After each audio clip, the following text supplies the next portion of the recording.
Ah ouais, je passe sous un tunnel. Ah ouais, tu m'étonnes. Salut à tous, c'est Greg MMA et aujourd'hui je vais répondre aux questions impertinentes de Genside.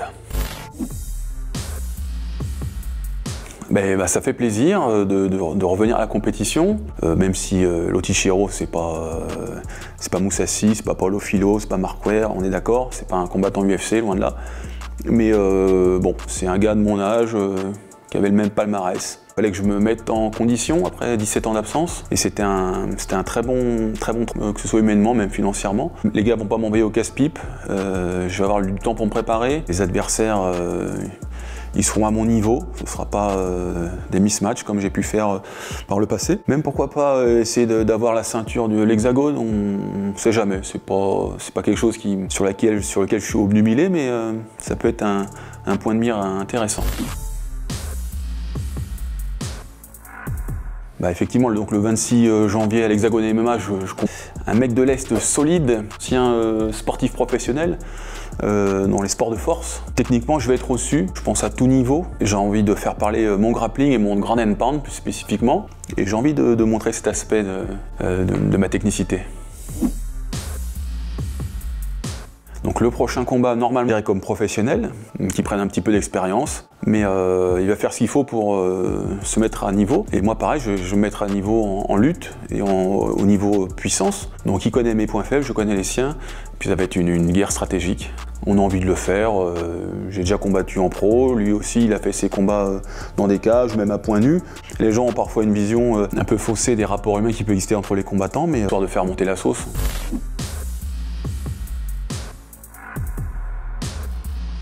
J'incarne la discipline, c'est vrai, mais il n'y a pas que moi, il y en a d'autres. Je pense à des gens qui ont une certaine hauteur, comme Cyril Gane ou BSD. Moi, je fais les choses à ma sauce.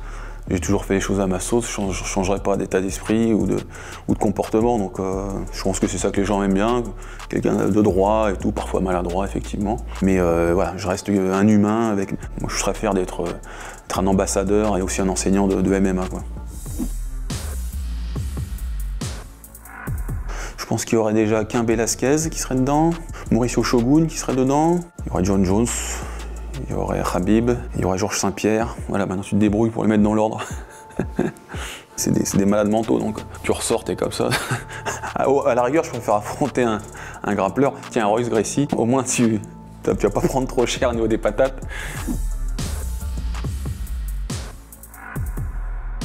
C'est compliqué parce qu'en fait ils ont tous quelque chose de particulier. Récemment on a vu Bakary Samaké, donc en anglaise tu vois, tu peux rien faire.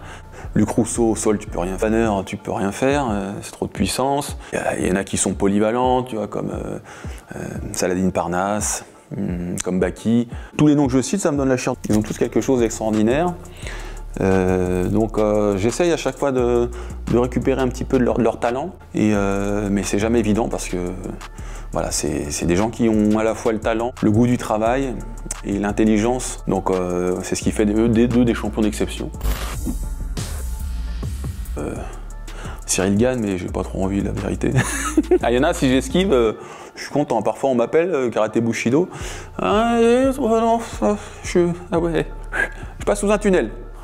Ah ouais, tu m'étonnes.